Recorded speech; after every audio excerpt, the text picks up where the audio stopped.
It was supposed to be just another Saturday evening in Charleston. The kind where you shake hands with people whose names you forget 5 minutes later and pretend the hors d'oeuvres are worth the price of the ticket. Rachel and I had been married for almost 12 years. We'd seen our share of ups and downs, but I always believed our foundation was solid, unshakable even. We weren't the couple who made dramatic scenes in public. We were steady, predictable, safe.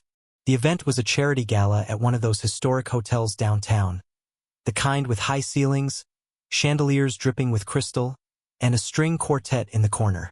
The air smelled faintly of expensive perfume and polished wood, and everyone seemed dressed to impress. Rachel was radiant in a deep navy dress, her hair swept up in a way that made me wonder how I'd gotten lucky enough to marry her in the first place. It was somewhere between the silent auction and the dessert table that I saw it. Rachel had drifted away from me. I assumed to greet a friend or talk to a colleague, and I spotted her standing near the far wall with Adam, a coworker of hers I'd met only once. Tall, good-looking in that overly confident way, with the kind of smile that seemed rehearsed for maximum effect. They were laughing about something, but it wasn't the kind of casual work laughter you share at an office party. Their bodies were angled toward each other, leaning in close as if the rest of the room had dissolved. Adam's hand brushed her arm, and she didn't step back. In fact, she tilted her head toward him slightly, her smile softer than usual, like it was just for him. My chest tightened. I told myself it was nothing. Rachel was warm and friendly by nature. She'd never given me a real reason to doubt her before. Still, there was something about the way she looked at him, the way her posture shifted to match his, that made my stomach knot. I walked toward them, glass of wine in hand, trying to keep my expression neutral. As I got closer, Rachel noticed me and stepped back slightly from Adam. She smiled, but it felt different, like it was for my benefit, not hers. Then it happened. Her phone, resting on the table next to her half-empty glass, lit up. A heart emoji followed by the words, "Don't forget our late dinner." It was only on the screen for a second, but it burned itself into my mind. My eyes set *T to hers instinctively, and for a moment, I thought I saw the faintest flicker of tension in her face. But just as quickly, it was gone, replaced with her usual calm, collected demeanor. Later that evening, when I brought it up in the car, she didn't miss a beat. "Oh, that?" she said with a light laugh. "Adam's just reminding me about a late-night project meeting. We've been swamped at work all week, and the deadline's Monday." She spoke with such confidence, such ease, that I felt a little foolish for even asking. Her tone was amused, like she couldn't believe I'd misread something so innocent. "You know how people at the office joke around," she added. "He's like that with everyone." She reached over and touched my hand, giving it a reassuring squeeze, her eyes holding mine just long enough to convince me that maybe I was imagining things. But as the night wore on and the city lights blurred past the car windows, that small seed of doubt stayed with me. It wasn't just the message. It was the way they stood together, the quiet and * Macy in their body language, the way she seemed completely at ease when I questioned her, as if she'd rehearsed the response. When we got home, she headed upstairs to change, humming softly to herself. I lingered in the kitchen, pouring myself another drink I didn't really need. I tried to shake it off, telling myself I was being paranoid. After all, marriages don't survive a decade without trust. Still, as I lay in bed later, listening to her even breathing beside me, I couldn't stop replaying the moment in my mind. The glow of her phone, the heart emoji, the words "late dinner." Could have been nothing. Maybe it was nothing. But deep down, in the part of me that has never lied to itself, I knew it wasn't. That was the moment a quiet unease settled in my chest. The kind that doesn't scream or demand immediate action but rather lingers. Patient, corrosive, waiting for the next crack in the surface. I didn't know it then, but that single glance at her phone was the first pull of a thread I wouldn't be able to stop unraveling. And once you start pulling, you find out just how much is really holding something together. The next morning should have reset everything. Coffee, Sunday paper, the rhythm we knew by muscle memory. Rachel moved through rooms with the efficiency of someone late for a flight, even though it was just brunch with her mother. When she kissed my cheek goodbye, The gesture landed like a ceremonial stamp. Performed, precise, blank. That week, the late meetings multiplied. First it was Tuesday, then Wednesday. Thursday became a given. She'd text around 6, something breezy. Running late, big push, save me some leftovers. Always punctuated with a winky face or a heart she didn't used to send. At first I chalked it up to stress. Projects stack, deadlines squeeze. But stress doesn't smell like unfamiliar cologne. The scent hit me the first time when she slid into bed after midnight. Hair still damp from the shower she suddenly needed the second she got home. Not a body wash smell, not her perfume. Something sharper, masculine. I lay there in the dark, pretending to sleep, counting out slow breaths as if they could muffle the thud of my pulse in my ears. She turned away and tugged the comforter tight. A small barricade I didn't remember building together. On Friday, I reached for the family location app to see if I should keep dinner warm. Location services were temporarily disabled. I stared at the notification like it had spoken. We turned on location sharing years ago, mostly a safety habit, partly convenience. We never talked about it because we never had to. Now it was off and I was the last to know. When she came home, I asked in that careful way couples learn to ask hard questions without sounding accusatory. Hey, your location's off. Phone acting up? She shrugged, plugged it into a charger, didn't meet my eyes. Battery's been weird. I turned some stuff off. You know how these updates are. Maybe. I wanted maybe to be true. I wanted 1,000 reasonable explanations to stack themselves into a wall I could lean against. But every reasonable explanation now stood shoulder to shoulder with something else. The way she started leaving her tote in the trunk, like the bag had suddenly become a boundary. She used to bring it in, dump out a small hurricane of receipts and pens, ask me to fish out whatever charger she couldn't find. Now it lived in the car like a pet she didn't want me to meet. Saturday, she said she was grabbing drinks with the girls. The girls have names. She didn't use any. She ordered a taxi even though her car sat in the driveway without a scratch. Parking's a mess downtown, she said, already halfway out the door, a practiced half-smile pinned in place. I stood at the window like a man auditioning for a cliché and watched the taillights slide away. I didn't follow. I folded towels we didn't need folded and rearranged a tool drawer that didn't need rearranging. I scrolled through her public socials, the ones I knew, and found nothing. The silence was louder than any post. She came home late, the taxi idling, meter ticking, the driver's silhouette bored and backlit. She moved through the hallway like she'd practiced the route. There was that cologne again, subtle but present, and a faint smear at the corner of her mouth she swiped away when she saw me. She smiled like we were fine. You're up. I couldn't sleep. Long night. She yawned, as if that explained everything. Shower, then bed.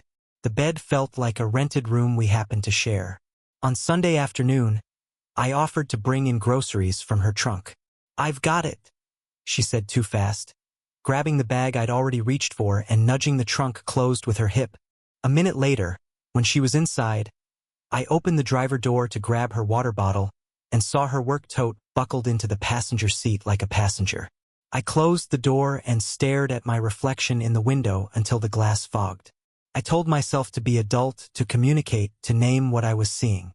But naming a thing can make it solid. If I was wrong, I'd be the husband who poisoned the well with suspicion. If I was right, I'd be tearing the curtain before I knew what was behind it. So I did the thing cowards and careful men have in common. I watched. The next week, the patterns hardened. She disabled read receipts. Messages that once stacked like bricks in neat threads now ended mid-sentence, as if conversations had continued somewhere I couldn't see. When I went to send her a meme at lunch, I noticed our text chain pinned to the top alone. The others, friends, co-workers, her sister, were now unpinned, reordered, scrubbed. I told myself she was organizing. I told myself a lot of things. Tuesday night she forgot her charger at work and asked if I could bring the spare from the junk drawer. When I handed it over, her phone buzzed in her palm. She flipped it face down so fast she nearly dropped it. Spam, she said. Spam that makes your shoulders tense? Wednesday brought rain and an urgent meeting that was running later than planned. I stared at the word urgent until it felt like a dare. I drove to her office, parked across the street, and watched the lobby for 30 minutes that tried to be an hour. People came and went with umbrellas and damp jackets. Rachel didn't. At 9:12, I saw her, emerging from the side door I didn't know existed, hair tucked into a hood, walking fast toward a rideshare I didn't call. The car pulled away. I followed with my eyes, then with nothing. I drove home. I sat in the driveway with the engine off and the wipers ticking slow, useless arcs. I told myself I was not becoming that guy. I told myself that if I just breathed long enough, the truth would decide to be kind. Thursday morning, she left early and kissed my cheek like she was clocking in. Her scarf was draped over the back of a chair. I lifted it to hang it properly and froze. The now familiar cologne was there, brighter at first, then a deeper, darker echo beneath. I pressed the fabric to my face and felt ridiculous and human at the same time. Small things kept changing. She started using speakerphone less. She took calls on the back porch, looking out toward the dark yard, her voice soft, even when she was supposedly talking to her friend Claire, the loudest human I know. She kept her laptop shut when she used to leave it yawning open on the coffee table. Her passcode changed to something her fingers knew, but I didn't. On Friday, she asked if I could pick up dry cleaning, hers. She sent a photo of the claim ticket. I stopped by after work, handed the slip across the counter, and tried not to stare at the attendant as she returned with a garment bag. Inside the plastic, a dress I'd never seen, bolder than anything she'd wear to a staff meeting. I carried it to the car like evidence and hated myself for the word. Sunday afternoon, I carried groceries in from the car and noticed a small hotel notepad tucked in the pocket of her coat hanging by the door. White paper, gold crest, the kind of place our friends book for anniversaries. On it, 3 letters and a time. A 7:30. The dash looked like the kind you draw when you're trying to be quick, not careful. I put the coat back exactly the way it was and felt my chest echo. By the weekend, the fragments had stopped behaving like fragments. The late nights weren't accidents. The disabled location wasn't a glitch. The bag in the car, the taxis, the rehearsed smiles, the missing message chains. They lined up like rivets on a wing, pointing in one direction. Some nights I'd lie awake and negotiate with the ceiling. If she walks in before midnight, it's fine. If she texts first, it's fine. If she laughs at my stupid joke in the morning, it's fine. She'd beat the clock and then move the goalpost. I'd let her. I didn't have proof, not the kind you can hold up in the light without flinching. But I had a picture. And once you have the picture, denial becomes a performance you can't finish without forgetting your lines. I wish I could say I brought it up then. I wish I could say I confronted the first time I saw something that didn't fit. Instead, I did the one thing I never thought I'd do in my own marriage. I waited for the truth to stop being shy. It happened on a Saturday I wasn't supposed to be home. I'd gone to Savannah for work. A quick turnaround trip with a dinner meeting that was meant to spill into the next day. But that morning, the client called to reschedule. By noon, I was headed back to Charleston, the highway stretching out ahead, my thoughts occupied with the idea of surprising Rachel. It's strange how the mind works. As I drove, I imagined the look on her face when I walked through the door early. I pictured her curled up on the couch with a book, maybe in those faded sweatpants she pretends to hate but secretly loves.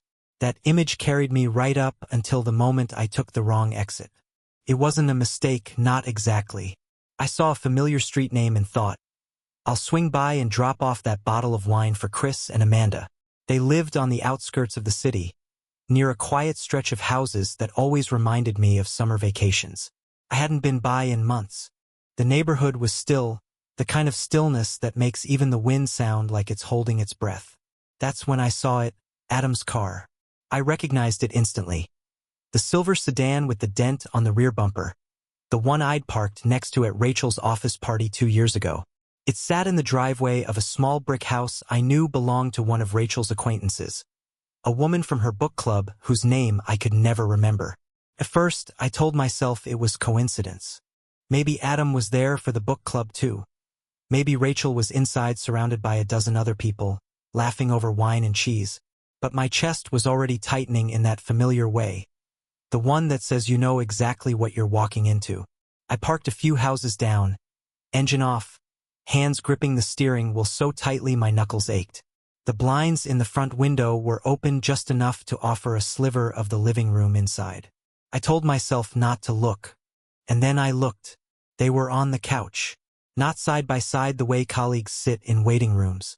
No, Rachel was angled toward him, her knees almost touching his thigh, a glass of wine in her hand. Adam was smiling at her like the rest of the world didn't exist. And then, without a pause, she leaned forward and kissed him. It wasn't a quick, awkward peck. It was slow, deliberate, the kind of kiss that has history behind it. His hand found the side of her neck, and she didn't pull away. Something in me went very still. The kind of still that happens when you're standing on thin ice and you hear the first crack. I don't remember how long I stayed there, watching from the car, the glass of the window warping them into something almost unreal. But it was real enough.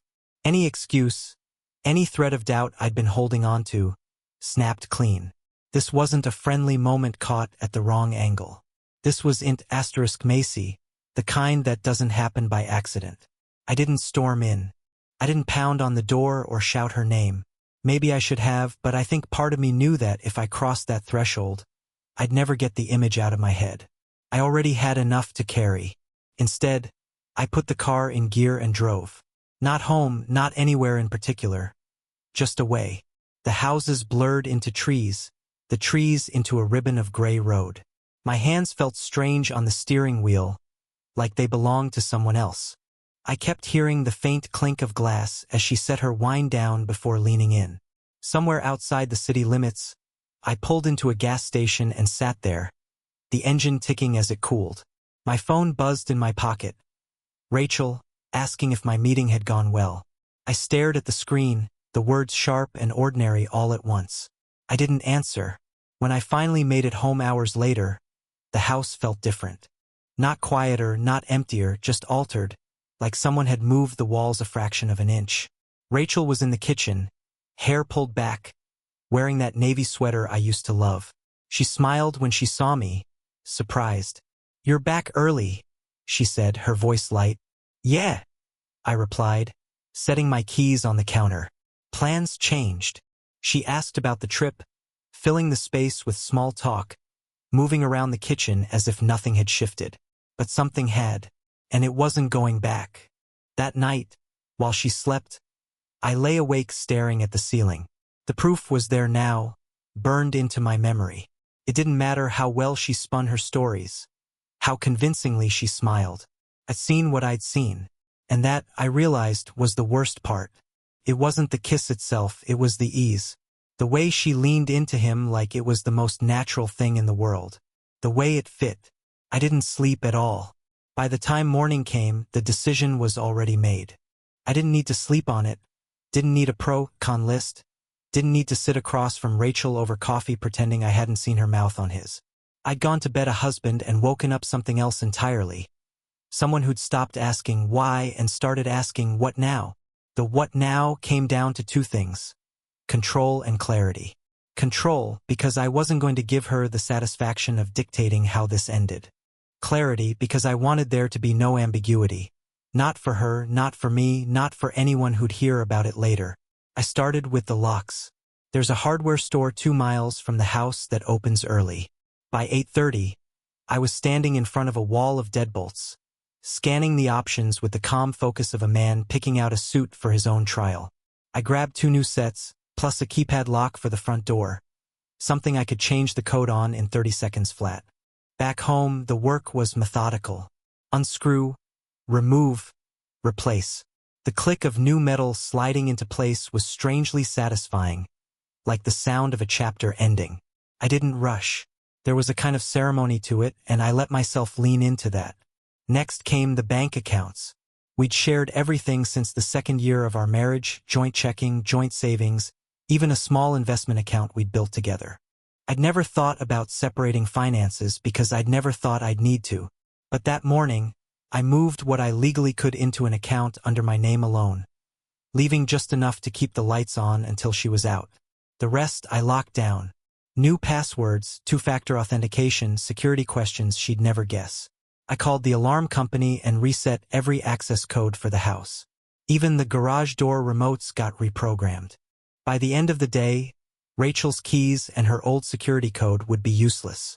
If she wanted to come back, she'd have to go through me first. Then came the hard part, her things. Our closet had always been a kind of neutral zone. A mix of my shirts and her dresses hanging side by side.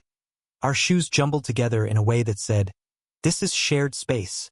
That morning, I dismantled that illusion. I started with the obvious work clothes, shoes, the coats she favored in the winter. Into boxes, folded with just enough care to keep me from looking like I'd thrown them in anger. But the more I packed, the more I realized how much of her was embedded in the corners of this house. Scarves in the hall closet. A stack of novels on the nightstand that she'd never finished. Her favorite mug with the tiny chip on the rim. Each thing I touched felt like pulling out a thread I hadn't realized was holding the whole place together. By mid-afternoon, the living room was lined with neat stacks of cardboard, sealed with tape and labeled with black marker. I told myself this was efficiency, not cruelty. That giving her everything in one go was better than drawing it out. I didn't leave a note. I didn't send a warning text. If I was going to deliver a message, it wasn't going to be with words she could twist. It was going to be with absence, her absence from this house, from my accounts, from my life. By late afternoon, I sat at the kitchen table, staring at the phone. Part of me wanted to call her right then to say, "Don't come home. It's done." But that felt too easy for her. Too clean. No, she'd see for herself. Around 6, I opened a bottle of bourbon I'd been saving for a special occasion and poured a glass. It wasn't celebration exactly, but it wasn't mourning either. It was something in between. The taste was sharp, burning just enough to remind me I was still here, still making decisions on my terms.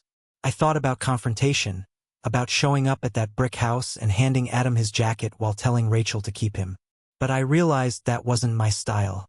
I didn't want to fight. I wanted a verdict. And in my mind, I'd already handed it down. By 9 that night, the house was quiet. Too quiet. I checked the locks one more time, out of habit more than necessity. The boxes sat in the living room like silent witnesses, their cardboard faces unreadable. I turned off the lights and stood for a moment in the dark, listening to the hum of the refrigerator and the faint ticking of the hallway clock. It struck me that there was no undoing this. Even if she walked in tomorrow with an explanation so airtight it could stand in court, it wouldn't matter. The sight of her with him had closed something inside me that I didn't even know could close. I went upstairs and stood in the doorway of our bedroom. The bed looked too big, too neatly made. I didn't get in. Instead, I grabbed a blanket from the linen closet and went to the guest room. As I settled in, I felt a strange calm, like the eye of a storm had finally passed over me. Tomorrow, she'd come home and find that the locks didn't turn, that her key didn't fit, that her access to our life had been cut off piece by piece. She'd probably knock. Maybe she'd call. Maybe she'd shout through the door. I didn't know and I didn't care. What I did know was this. The next time I saw her, it wouldn't be as her husband. It would be as the man who had decided she didn't get to decide anymore. She came back on a Wednesday evening, exactly 7 days after the kiss. I knew because I'd been marking the days on a mental calendar. Not out of anticipation, but out of a strange, detached curiosity. Like watching a slow-moving weather system inch across the map toward a coastline you no longer lived on. Her car rolled into the driveway at 6:47 p.m. I was in the kitchen, the hum of the refrigerator loud in the otherwise still house. The headlights swept briefly across the living room before cutting out. I heard the sound of her heels on the walkway, the faint jingle of keys being pulled from her purse. The first rattle at the lock was almost tentative, like she thought she'd grabbed the wrong key. Then came the pause, the metallic click of her trying again. Slower this time. When that didn't work, there was a longer pause, followed by a sharp knock on the door. I didn't move right away. I let her knock again. 3 quick raps, impatient now. Finally, I opened the door, but only halfway. Her eyes flicked from my face to the door frame to the new lock. Confusion first, then something harder, annoyance, maybe even fear. She looked polished in that deliberate way she saved for public appearances. Hair in a loose twist, makeup subtle but calculated. The kind of dress that could pass for professional or casual depending on the room. "What's going on?" she asked, her voice pitched in that careful register she used when she was trying not to sound defensive. I stepped back just enough for her to see the living room. The boxes were still stacked where I'd left them, lined up along the wall like soldiers awaiting orders. Her eyes landed on them and stayed there. "Why are my things in boxes?" "You've been gone a week," I said evenly. "I assumed you'd want them ready." Her gaze snapped back to me. "Gone? I told you I needed some space.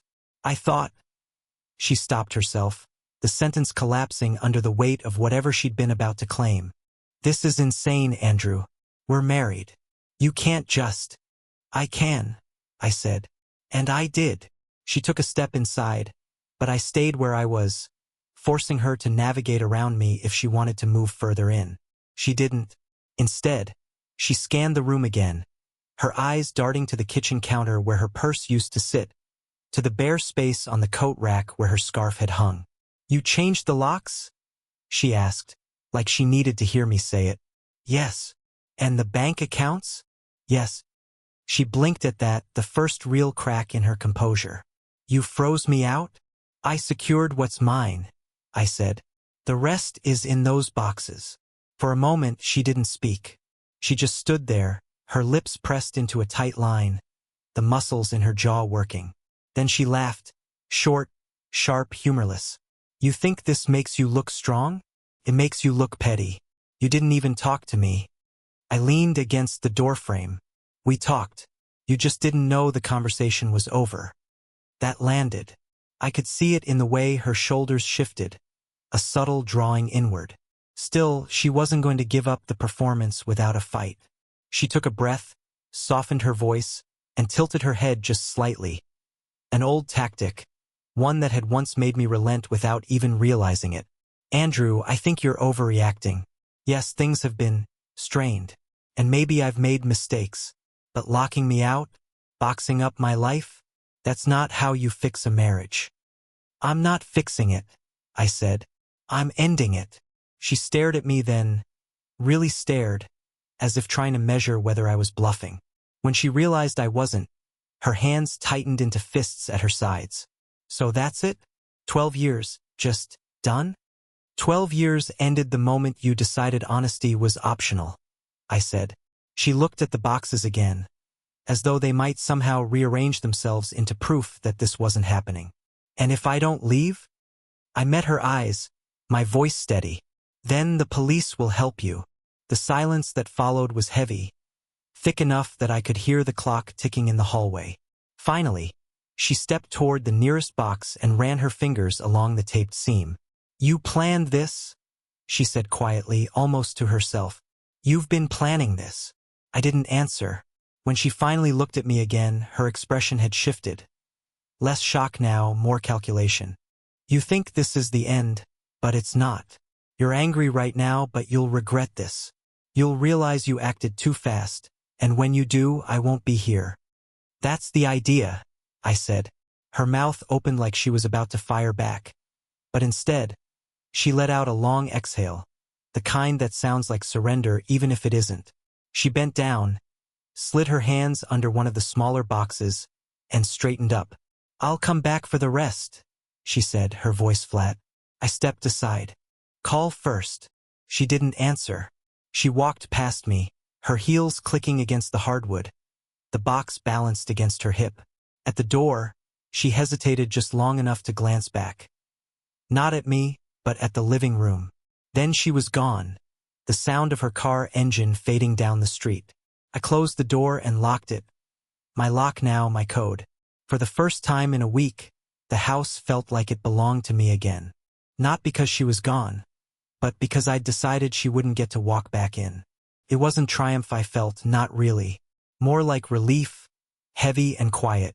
A weight had shifted, and while I knew the rest of this road would be ugly, lawyers, paperwork, the inevitable attempts to rewrite history, I also knew I'd taken the first step without looking back.